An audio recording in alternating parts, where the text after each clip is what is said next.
Perkenalkan, nama saya Jenny Mariana Merauje, mahasiswa Manajemen Pendidikan dari Universitas Cendrawasih. Kali ini saya akan membahas satu konflik yang akhir-akhir ini sedang viral dan hangat diperbincangkan di media sosial. Kira-kira apakah itu? Yuk disimak.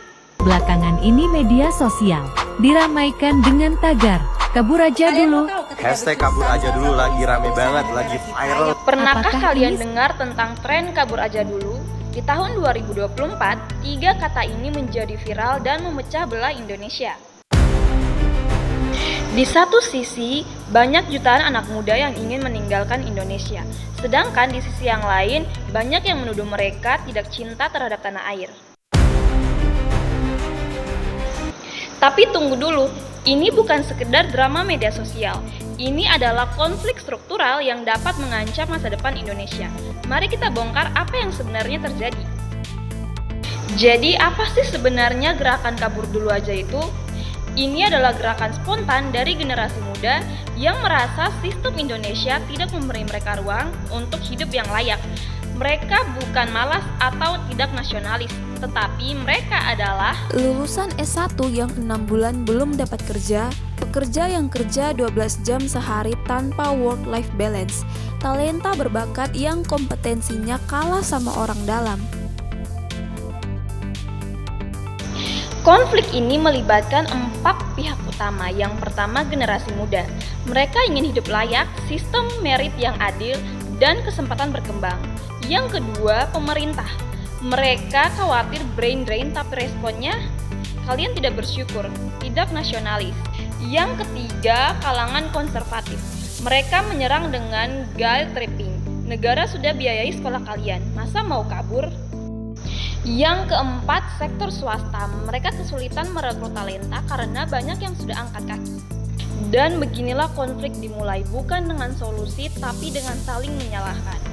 Kenapa mereka mau kabur? Ini bukan soal tidak cinta Indonesia, tapi ini soal survival. Masalah yang pertama, upah yang tidak layak. Upah minimum di Jakarta 5 juta, negaranya oke. Coba breakdown. Kos 1,5 juta, makan 1,5 juta, transport 500 ribu, pulsa dan listrik 300 ribu.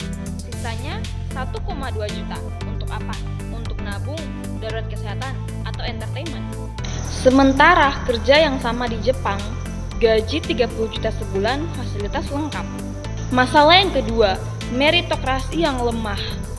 IPK 3,8, pengalaman organisasi segudang, skill mumpuni, kalah sama anak petinggi yang IPK pas-pasan. Ini bukan cerita fiksi, ini realita di banyak perusahaan dan instansi pemerintahan. Masalah yang ketiga, kualitas hidup yang rendah. Macet 3 jam pergi pulang kantor, polusi udara yang tidak sehat, fasilitas kesehatan mahal, publik transport yang tidak memadai. Coba bandingkan dengan Singapura, Jepang, atau Australia. Bukan cuma soal uang, tapi kualitas hidup yang total. Masalah yang keempat, tidak ada voice. Generasi muda ngomong tidak didengar, demo, dicap rusuh, kritik, dicap tidak nasionalis. Lalu mereka harus apa? Diam atau pasrah? Dampak dari tren kabur aja dulu lebih serius dari yang kalian kira. Dampak ekonomi, brain drain, kehilangan dokter, engineer, programmer terbaik. Negara sudah investasi miliaran untuk pendidikan mereka, tapi hasilnya nikmati negara lain.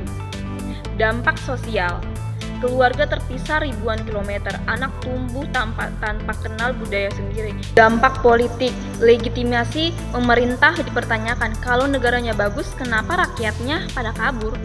Dan yang paling menakutkan, jika ini tidak diatasi, Indonesia akan kehilangan satu generasi muda talenta terbaik.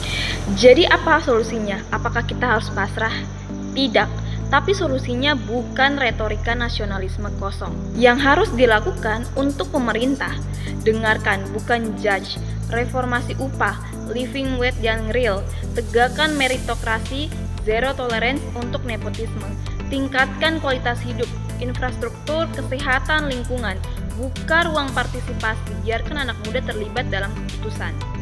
Untuk generasi muda, suara konstruktif, kritik dengan data bukan cuma emosi, terlibat aktif, jangan cuma komplain, tawarkan solusi. Bersatu untuk perubahan, dan untuk kita semua, dialog bukan polarisasi. empati bukan judgement, aksi nyata bukan janji yang kosong. Indonesia punya talenta yang luar biasa. Yang mereka butuh bukan ceramah nasionalisme, tapi sistem yang mendukung untuk mereka berkembang di tanah sendiri.